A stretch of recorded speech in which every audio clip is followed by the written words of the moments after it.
ቤተሰብ እንዴት ዋላችሁ? እንዴት አመሻችሁ? እግዚአብሔር ይመስገን በጣም ደህና ነኝ። እንኳን አደረሳችሁ ለ2026 ማለት ነው። እንግዲህ 2025 ደስ የሚል አመት ነበረ ለእኔ፣ ለእናንተ አላውቅም። ብቻ እግዚአብሔር ይመስገን እና ደግሞ የአሁኑ አመት ደግሞ እንግዲህ የፍቅር፣ የደስታ፣ የመተሳሰብ እንዲሁም ደግሞ ያው ሁላችንም ለስኬትና ለውጤት እስከ ሀገራችን እስከወጣን ድረስ ለስኬትና ለምፈልገው ደረጃ ያድርሰን። ሀገር ውስጥም ያላችሁም እንደዛው ያው እንግዲህ ውጭ ሀገር ስትኖሩ 2 ዓመተ ምህረት ነው የምናከብረው። ስለዚህ ብቻ እግዚአብሔር ይመስገን ደስ የሚል ቀን ነበረ። ዛሬም እንግዲህ በዚህ መልኩ እያከበር ነበር። እዛ ቦታው ላይ አልሄድንም፣ ውጭ ላይ ነው የወጣን። ያው እንግዲህ በዚህ መልኩ አክብረናል ማለት ነው። ደስ የሚል አመት ነበረ። አመሰግናለሁ ትላላችሁና እንግዲህ 2025 ባይ 2026 እንኳን ደህና መጣ ብለናል። ቤተሰብ እንግዲህ ቅምጥሌና ቡራ ዛሬ ቪዲዮ ለቀዋል። ቅምጥሌም ደግሞ ቲክታክ ላይ ቪዲዮ ለቃለች። ቅድም ከቤት ልወጣ ስል ነበረ እንደውም መጥቼ የላችሁ ነበር አይደል? እና እንግዲህ ደስ ይላል። የሰሞኑ ሀረካት ደግሞ የቅምጥሌ አልተቻለችም በፈጣሪ እንደዚህ አይነት ያበደ ሀረካት ደግሞ ደስ ሲል ትናንትም ዛሬም እንግዲህ የቡርኬን ቲሸርት ነው ደግሞ ለብሳ ያለ የእውነት ጸብ ቢኖር ወይ ደግሞ የእውነት መጥፎ ነገር ቢኖር አይደለም የሱን ልብስ ልትነካው ቀርቶ እሱ ባለፈበት ሁላ አታልፍም ነበረ ማለት ነው። ኖርማል ቪዲዮ ይሰራሉ። ከዛ በኋላ ሁላቸውም ወደ ቤታቸው ነው የሚገቡት። ዛሬም እንዳያችኋት ቅምጥሌ መጨረሻ ላይ እንትን ምንድን ነው ገላልጣ ገብታ ልትተኛ ነበረ ምናምን፣ ግን መተኛ የሚባል ነገር የለም። ቪዲዮ ይሰራሉ፣ ይጨርሳሉ፣ ወደ ቤታቸው ይሄዳሉ። ይህንን ፕሮግራም ስታዘጋጅ ብሩክ አብሮ ለ2 ነው እንደዚህ ዲኮሩ ምኑን አስተካክለው እንዴት ነው የምናደርገው ተባብለው ምናምን ሁሉ ነገር ካደረጉ በኋላ ነው ነገሩ የሚሆነው እንጂ ምንም ነገር ብሩኬ ሳያውቅ የሚደረግ ነገር የለም። ቅምጥሌ ሳታውቅ ምንም የሚደረግ ነገር የለም። ቤተሰብ ማለት ነው። ለምን መሰላችሁ? እኔ እንጃ የሆነ ብዙ እንትን አይቻለሁ። ብዙ ነገር ማውራት ባልፈልግም አንዳንዴ ግን ነገሮች ይሰለቿቸዋል። አሁን ላይ ስለ አንዳንድ ነገሮች በጣም ብዙ ማውራቸው ነገሮች አሉ። በጣም ብዙ ነገሮች ተናግሬያቸው ቢወጣል የምለዋል ብናገር ደስ የሚለኝ ግን ደግሞ አንደኛ ተናግሬ ምንም ፋይዳ የለውም። ሁለተኛ ደግሞ እንዳልኳችሁ ይሰለቻል። ሶስተኛ ደግሞ በቃ እኔ ከማንም የበለጠ የሆነ ነገር ተናግሬ ምንም ነገር አላመጣም ትላላችሁና ብቻ ደስ አይልም። የሆነ አንዳንድ ነገሮችን ቲክታክ ላይ ሰሞኑን በደንብ ቼክ እያረኩኝ አይደለም እንደሆነ ከሆነ ብቻ እግዚአብሔር ይመስገን ማለት በቢዚ ነው እያሳለፍኩት ያለው። ይህ ቢዚነት ምናምን ያደክመኛል ወይ ደግሞ ምናምን አይደለም፣ ግን ኖርማል በአንዳንድ ነገሮች ቢዚ ትሆን የለ በእንደዚህ አይነት ነገር ነው እያሳለፍኩ ያለሁት እና ምናልባት ጊዜ አግኝቼ ምናምን ነገሮችን በደንብ ቼክ አላረግም፣ ግን አንዳንዴ እንዲሁ ዝም ብዬ የሆነ ቦታ ላይ ስገባ እማያቸው ነገሮች አሉ እና አንዳንዴ ያዝናለሁ በራሴ ማለት ነው። ማለት ሰው በመሆኔ ብቻ ሰው ስንሆን ከባድ ነው፣ ግን ራሳችን መሆን የምንፈልገውን ነገር ደግሞ የምንመርጠው ራሳችን እንደሆነቱ ከሆነ እኔ መጥፎ ሰው መሆን ከፈለግኩ እሆናለሁ። አለመሆን ምንም የሚገድበኝ ነገር የለም። ጥሩ ሰው መሆኑን ከፈለግኩ ደግሞ ጥሩ ሰው ሆናለሁ። ምንም የሚገድበኝ ነገር ስለሌለ ማለት ነው። አንዳንዴ ጨንቋችሁ አቅም የሆነ በጣም መልካም ሰዎች ስታገኙ በጣም መልካም ነገር ሲያስቡላችሁ ይጨንቃል አይደል? በጣም መጥፎ ሰዎች ስታገኙ ደግሞ ይጨንቃል። ሁሉም ነገሮች ይጨንቃሉ፣ ግን በመልካም ሰዎች መጨነቅ ይሻላል። ማለት ለምንድነው እንደዚህ ጥሩ የሆኑ ሊብላችሁ ትጨነቁ ይሻላል። ግን መጥፎ ሆኖባችሁ ደግሞ ምን አድርጌ ነው መጥፎ ሆኖብኝ ነው የምትሉት። ገባችሁ? እነዚህኞቹ ምን አድርጌላቸው ነው የምትሉት፣ እዚህኛው ደግሞ ምን አድርጌያቸው ነው የሚላልና ምን አድርጌያቸው ነው ከማለት ፈጣሪ ይጠብቃችሁ። ምን አድርጌላቸው ነው ለማለት ብቁና ይህንን እያልኳቸው ያለሁት ምናልባት ነገ ይህ ፊልም ወይ ደግሞ ድራማ ዛሬ እንግዲህ 1 ቀን ተጀምሯል። ነገ ምናልባት በዚህ ነገር ይመጣሉ ብዬ አላስብም። ያልቃል። ኦሬዲ አልቋል እኮ ኦሬዲ። ትናንትም በፒስ ነው የመጡት እንዳያችሁት፣ ዛሬም እንደዛው። ዛሬ ደግሞ ምንም 3ኛ ወገን የሚባል ነገር ማንም ሳይመጣ ነው የጨረሱት። ሌላ ሰውም ማንም አልመጣም። እንደምታዩት 2 ብቻ ናቸው። ትናንት እንደው መጨረሻ ላይ ልጅቷ መጣ ነበረ ቅምጥሌ። ዛሬ እንግዲህ እኔ ግን በጣም ስከት እየሳቅኩት ችርስ ስትል ማለት ነው። ችርስ ብላ ሁለቱን ስታጋጨው አንድ ላይ፣ ከዛ ደግሞ እንደዚህ ስታባብለው ወዳለሁ ምናምን እያለች ስትዘፍንለት፣ በስማ እንደዚህ አይነት አረካት ሲሆንማ ደስ ይለኛል። እውነት ለመናገር ቀጥሉበት ብላችሁ ደስ ይለኝ ነበር። ግን በጣም ብዙ የዋህ ሰዎች አሉ ከምላችሁ በላይ ማለት ነው። ቤቴን የሰው ልጅ በዚህ ልክ የዋህ መሆን ይችላል ወይ ብዬ እስካስብ እውነቴን ነው። አንዳንዴ ግን ቁጭ ስል እኔ ግን የሆነ ዝም ብዬ ቁጭ ባል ነው የሚሻለው። ይሆን አንዳንዴ ቁጭ ስል ማለት እመቤቴን ነው የምላችሁ በጣም ብዙ ነገር ነው ማስበው። እንዴት ሰዎች እንደዚህ መጥፎ ሰው ሆኑ ብዬ አስባለሁ። እንዴት ደግሞ እንደዚህ በዚህ ጊዜ እንደዚህ መልካም ሰዎች ኖሩ ብዬ ማስባለሁ ምናምንና በጣም የዋ ልክ ከእናታችሁ እቅፍ ያልወጣችሁ ለመስሎ የምትሰሙኝ በጣም መልካም ሰዎች ያላችሁና እናንተን ምልላችሁ ፈልጋለሁ። እባካችሁ አእምሯችሁን ከሚመርዟችሁ ሰዎች ጋር እንዳትቀላቀሉ።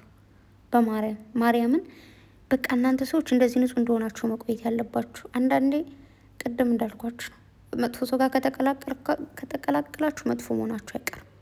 የሆነ ቀን ራሳችሁን ታጡታላችሁ። ራስ እንደማጣት ደግሞ ከባድ ነገር የለም። ስለዚህ እባካችሁ ራሳችሁ እንዳታጡት። ይሄንን ንጹህ የህፃን አይምሮ በቃ የህፃን ስላችሁ እናንተ ህፃናችሁ ሳይሆን አይምሯችሁ የህፃን ፍጽ በቃ ጽድት ያለ መጥፎ ነገር ያልተቀላቀለበት አላችሁ። አንዳንዶቻችሁ ደግሞ እንዴት ብዬ ልንገራችሁ፣ በጣም ከባድ በጣም እናንተም በሆነ ሰይጣን ተፈትናችኋል፣ ሌላ ሰውን የምትፈትኑ አላችሁ። ስለዚህ እናንተ ደግሞ ወደ መልካም ሰዎች እነዚህ ንጹህ አይምሮ ያላቸው የህፃን አይምሮ ያላቸው ልጅ እያለን ታስታውሳላችሁ አይደል? ምንም መጥፎ ነገር ተንኮል አናውቅም። እከሌ እንደዚህ ጎዳሻል አትቅረቢ ስትባይ ራሱ ኧረ ምን ችግር የለም ምናምን እያልሽ ትቀርቢ ነበርና ጥሩ ጓደኛ ምረጡ።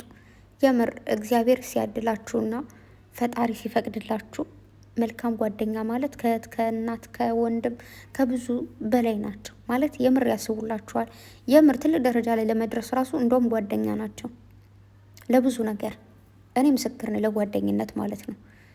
በዙሪያ በጣም ብዙ ጓደኞች አሉ ከብዙ ነገር የመሩኝ ማለት ነው። የምሬን ነው ማርያምን። ፈጣሪ ሲሰጣችሁ ብዙ ልጆችን ሰጥቶኛል። ግን ምናልባት አሁን አብረን አይደለን በጣም ብዙዎች እኔ ጋ የሉም ስላችሁ በሆነ ምክንያት ከሀገር በመራራቅ በሆነ ነገር ሆኖ አሁን ላይ እናወራ ምናምን፣ ግን ተጣልተ ምናምን ሳይሆን የቦታ እርቀትም ያለ ማውራት ጋር በመፈጠር ምናምን። ግን አረሳችሁም። ከዚህ በፊት ተናግሬ ያውቃለሁ። ብዙ መልካም የሰራችሁልኝ ብዙ ነገር ያስተማራችሁኝ ያላችሁ እንዴት ልበላችሁ ቤቴን ነው ምላችሁና ምናልባት እግዚአብሔር ፈቅዶ የሆነ ጊዜ ካገኘዋቸው ራሱ ስለነሱ እንደዚህ ያደረጉልኝ እመሰክራለሁና ይህ የሆነ ስጦታ ወይ የሆነ ነገር አይደለም፣ ግን ከአይምሮ ማረሰው ነገር የመከሩኝ ያለ የሆነ መንገድ ከፍተውልኛል ምናምንና አላቢ ጋይስ በጣም ወዳችኋለሁና እንደነዚህ አይነት ጓደኞችን ተጠጉ። የምር ንጹህ አይምሮ ያላቸው በቃ ቅናት የሌለባቸው ምን የሌለባቸው እንደውም የእናንተ መውደቅ የሚቆረቁራቸው የእናንተ ዝቅ ማለት የሚያበሳጫቸው የሚያናድዳቸው የምሬን ነው ምላችሁና እንደነዚህ አይነት ሰዎች ምረጡ። ሰዎች አባጭሮ መልካም መሆን መቻል ጥሩ ነገር ነው። መልካም ሆናችሁ ሌላ መልካም ሰዎችን መሳብ መቻል ጥሩ ነገር ነውና ብቻ ብዙ ነገር እያየሁ ስለሆነ ነው አንዳንዴ ወዳልፈለግነው መንገድ እንሳባለን ሰውነንና አሳንባሪ እንዴት አድርጎ አሳን ማውጣት እንዳለበትና ባህር እንዴት ማግኘት እንዳለበት አውቆ ካልገባ ባህር ውስጥ ሰምጦ ሊቀር ይችላል። አይደለም አሳ ይዞ ሊወጣና ሶ እንግዲህ ቅምጥሌ ይመች የኔ ቆንጆ። እንዳያችኋት ባይዘው ሁሉ ነገር ነው የሚያምርባት ፈሽ ብላ እንዳያችኋት እንግዲህ ብቻ ፋን እያደረገችን ነው። ደስ የሚል ነገር አለው። እዚህ ከሳመኝ ስትለው ደግሞ እንዴት እንደሳቆዛ ብሩኬ ደግሞ ቶሎ እንድትወጣለት እኮ ነው ሳማት ማለት ነው። ደግሞ እኔም ልሳመ ሳቅ ስትለው ፎይ እኔ ፈገግታሽ ደግሞ ደስ ሲል እና እንግዲህ ግንባሬንም እኔንም ብላ እሱንም እንደዚህ አዟዙራ ስማ ላድርሰሽ ይላታል። አልፈልግም አለች ማለት ነው። ይህን ወደሽ ግን እኮ አብረው ነው የሄዱ። ብሩኬ እንደዚህ ውጥት አለ።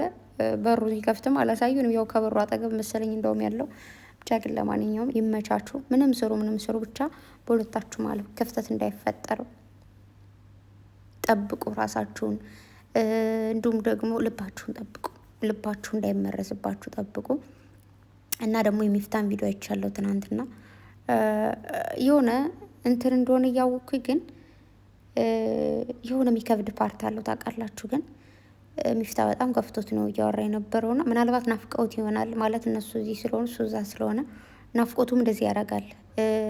እኔ በህይወቴ ጀግና ናቸው ብዬ የማስበው ደግሞ ጎበዝ ናቸው ብዬ የማስበው ከባለ ትዳሮች መሀል የሚኖሩ ሰዎች በጣም ጀግና ናቸው። በጣም ከባድ ነገር አለው ቤተሰብ። ከባዱ ምን መሰላችሁ? ይሄ ኖርማሊ ሲሆኑ ኖርማል ነው፣ ግን በጣም ፍቅር ሲሰሩ ይሄ ፓርት በጣም ከባድ ነው። የሚገባው ይገባዋል። እና ደግሞ እንደዚህ ጸብ ሲፈጠር በጣም ከባድ እግዚአብሔርን ነው ምላችሁና ለመሰላችሁ ፍቅር ሲሰሩ ትሸማቀቃላችሁ። በቃ የሆነ ቦታ የሆነ ጉድጓድ በገባው ትላላችሁ። በቃ የሆነ ነገር መደበቅ ትፈልጋላችሁ። አንዳንድ ሰዎች ከፊታችሁ ላይ ፍቅር ፍቅር ሲሰሩ ወይ ጥላችኋቸው ስትሄዱ ወይ ደግሞ የሆነ ነገር በቃ የሆነ አላር ስትሉ ቀንታ ነው ምናምን ይላሉ። የሆነ አይገባቸውም ግን ሸም ነው የሚይዛችሁ። በቃ እነሱ ለሚያደርጉት ነገር ሳይሆን እናንተ በጣም ሸም ይዛችኋል። ይደብራል ማለት ነው። በጣም ነው የሚያስጠላው። እና በዚሁ አጋጣሚ ፍቅረኛ ወይ ደግሞ ትዳር ያላችሁ ሰዎች ከሰው ፊት የሆነ ነገር አትተሻሹ ምናምን፣ ያስጠላል፣ ደስ አይልም። እግዚአብሔርን በቃ እዛ ጋ አብሯችሁ ላለው ሰው በጣም ሸም ነው። በጣም የሆነ ቀንቶ ወይ ሌላ አይነት ስሜት ተሰምቶት ወይ ደግሞ የሆነ ፍቅረኛ አምሮት ምናምን ሳይሆን ጀስት በቃ ቤግ ሸም፣ ይደብራል። ኖርማል እንደ ማንኛውም ሰው ተቀመጡ። የሆነ ነገር ፍቅር ፍቅር መስራት ከፈለጋችሁ ከዛ ሰው ዘወር ብላችሁ መስራት ትችላላችሁ። ጸብም ስትጣሉ ደግሞ ብቻችሁን ክላሳችሁ ሆኑ የትም ቦታ ሄዳችሁ ተጣሉ። እሰው ፊት አትጣሉ። ለዛ ሰው በጣም ነው የሚያስጠላው። ይህን እምላችሁ ቅምጥሌና ቡራይ ከሚፍታ ፊት የሆነ ነገር እንደዚህ ፍቅር ፍቅር ይሰራሉ ሳይሆን በቃ ጀስት በዛው ልንገራችሁ ብዬ ነው። እና እንደዚህ አይነት ጸብ ደግሞ ስትፈጠር በጣም ብሶ የሚጠይቃችሁ እናንተን ነው። ምን ተፈጥሮ ነው ምናምን። ከዛ እናንተ ደግሞ እነሱ እኮ በሌላ ኬዝ እንደተጣሉ ታውቃላችሁ። እናንተ እኮ አይመለከታችሁም። ግን ምን አድርግ ይሆን ትላላችሁ። ወይኔ ጉዴ፣ እኔም የሆነ ነገር አድርግ ይሆን።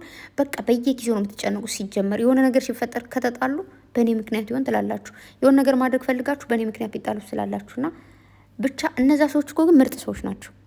ምንም አይመለከታቸውም። ግን እናንተ የምታስቡትም እኔ ለራሴ ከእህቴ ቤት ስኖር ማለት ነው ከእህቴ ጋር እየኖርኩኝ በቃ የሆነ ምንም እንትን የሚል የሆነ ባልየው ልክ እንደ ወንድም ነው። እህቴ እህቴ ነችና ግን ጀስት አንዳንዴ በጣም እሳቀቃለሁኝ የሆነች ነገር ላደርግ ብዬ ምናምን ግን በእኔ ምክንያት ቢጣሉስ። ለምሳሌ ሆን የሆነ ቦታ ሊሄድ ነው ምናምን ብዬ ወይ ላመሽ ምናምን ከዛ ባመሽ ከዛ በእኔ ምክንያት ቢጣሉስ። ብቻ እግዚአብሔር በቃ ማያነካካውን ነገር የማይመለከተኝን ጉዳይ ከማይመለከተው ጋር ማነካካው ማለት ነው። እና በጣም ከባድ ነው፣ በጣም ከምላችሁ በላይ። እና ሚፍታ እንደዚ አይነት ስሜት ያለው ላመሰለኝ ምናምንና አይዞን ይመጡልሃል። የማወራው ሁሉ ጠፋብኝ አለ ማለት ነው። እና አንዳንድ እንደዚ አይነት ነገር ያጋጥማል። ናፍቆት አለ ምናምን። እግዚአብሔር እናንተ የተላመዳችሁትን ሰው ለአንድ ቀን ራሱ መለያየት ያስጠላል። የሆነ ሁሌ የምታገኙት ለምሳሌ የሆነች ጓደኛ ነበረችኝና ማለት ነው ጧጧት አብረን ትምህርት ቤት ብለን እንመለሳለን። ከዛ ማታ ደግሞ ሌላ ክላስ አለን። ልክ እስከዛ ክላስ እስክንገናኝ ወይ ቴክስት እናወራለን ወይ ስልክ እንደዋወል ነበር ማለት ነው። እና እግዚአብሔርን ነው የምላችሁ። ከዛ የሆነ ታይም ላይ የማታውን ትምህርት አቋረጥን። ልክ ስናቋርጥ ያችን ማታ ሰዓት ለምንገኝ እናኛቱ ሁሌ እንደዋወል ነበርና ከዛ እሷ ቀድማኝ ከኔ ስራ ጀመረች ልጅቷ። ልክ ስራ ስትጀምር ይህ የምንደዋወለው ቴክስት የምንደራረገው ምናምን ያ ነገር የሆነ አንዳንድ ቀን እያለፈ መጣና በጣም ነበር የሚያስጠላኝ፣ በጣም የሚደብረኝ። ልክ እንደ ፍቅረኛ ነበረ። የሆነ አሁን የሰው ልጅ ባህሉ ምናምን ካልደወለበት ነው የሚነጫነጨው። እኔ ደግሞ በቃ እሷ ጋር ካላወራሁ ነጭ ነበር ምለው ምናምን። ግን ያው ማይለመን ነገር የለምና ቀስ በቀስ ተለማመድን። ከዛ ደግሞ ጭራሽም አለማውራት ተጀመረ እና አንዳንዴ ይከብዳል። ስለዚህ ሚፍታ እንደማይዞን ሁላችሁም እንግዲህ የምርጫ መስሏችሁ ቡራንም እየተሳደባችሁ ያላችሁ፣ ቅምጥሌንም እየተሳደባችሁ ያላችሁ ቤግ ሸሚዩ ነው የሚባለው። ሸሚዩ ፍቅር ፍቅር ብሎኛል ነው አይደለም? ፍቅር ፍቅር ብሎኛል ሳይሆን ልቤ ፍቅር ፍቅር ብሎ በሀሳብ አንተን ተከትሎ ነው የሚባለው። አዎ እንደዛ ነው። ስለዚህ ፎንቃዎቼ እኔ ከእናንተ ፍቅር ተጠምጃለሁ። እውነት ለመናገር ግን አሁን ወይ ቪዲዮ ባልሰራ ወይ ደግሞ የሆነ ነገር በደንብ ስለሆነ ነገር ባወራ ደስ ይለኛል። እና ለዛ ነገር ደግሞ ጊዜ ያለው ነገሩ ያልፋልና አሁን ደግሞ ሰሞኑን የሁለታቸው ወዳጅ የሆነው ደግሞ ቀን እየወጣል ነው። 2 ቀን ወይ 1 ቀን ብቻል ነገር ወይ ከነገ በኋላ። ምክንያቱም ብሩክ አሁን ዛሬ አላምናችሁም ምናምን ብሎ ሄዷል። ነገ ሊመለስም ይችላል፣ አላቅም። ይሄ ነው አላችሁም። ብቻ ለማንኛውም ፋበሉሽ የሁለቱም ወዳጅ የሆናችሁ ጊዜ እየወጣልን ነው። አንዳንድ ለየብቻቸው የምትወዱ መብታችሁ ነው። ቅምጥሌንም ቡራንም ዩካን መውደድ ግን አንዱን ወዱ አንዱን ጥሎ አንዱን አንስቶ ምናምን አይመጣውም፣ ደስ አይልም። ምን አገባኝ እኔ በሁለት ባልና ሚስት መሀል ምገባው። ምንም ነገር ሲሰሩ ተመካክሮ ስለሆነ የሚሰሩት። ቢያለቅሱም ቢስቁም ቢደባደቡ የፈለጉትን ነገር ቢያደርጉ ለራሳቸው ነው ማለት ገባችሁ። ባል ሚስት ውስጥ ታለቅስ ደስ አይለውም የትኛውም ሰው። ግን ግዴታ እንዳልኳችሁ ትናንትም ዛሬም ነገም እነግራችኋለሁ፣ የሰው ልጅ ለዓላማው ሲል ብዙ ነገር ያደርጋል። ይህ ነገር ደግሞ ብዙ ድራማ ላይ የሚሰራ ሰው ነው። እንደውም እንደዚህ አይነት ካራክተር ያላቸው ሰዎች በጣም ተመራጭ ናቸው። ሁላችሁም ደግሞ በደንብ ልታውቁ ፈልጋለሁ። ቅምጥሌ ደግሞ ሁሉን ካራክተር የተሞላች ሴት ነች። ሁሉንም ተሰጧታል። ቡራም ጎበዝ ልጅ ነው። ብቻ ይመቻችሁ። በጣም ብዙ ሰዎች እንደዚህ አይነት ስራ መስራት ፈልገው ግን ደግሞ ያልቻሉ ችሎታ የሌላቸው እንዳሉ እናውቃለን። ዩቱብ መስራት ፈልገው ግን ችሎታ የሚባል ዜሮ የሆኑ አሉ። ብዙ አታናግሩኝ። ወዳችኋለሁ። ደህና ደሩ። ድክም ብሎኛል ባይ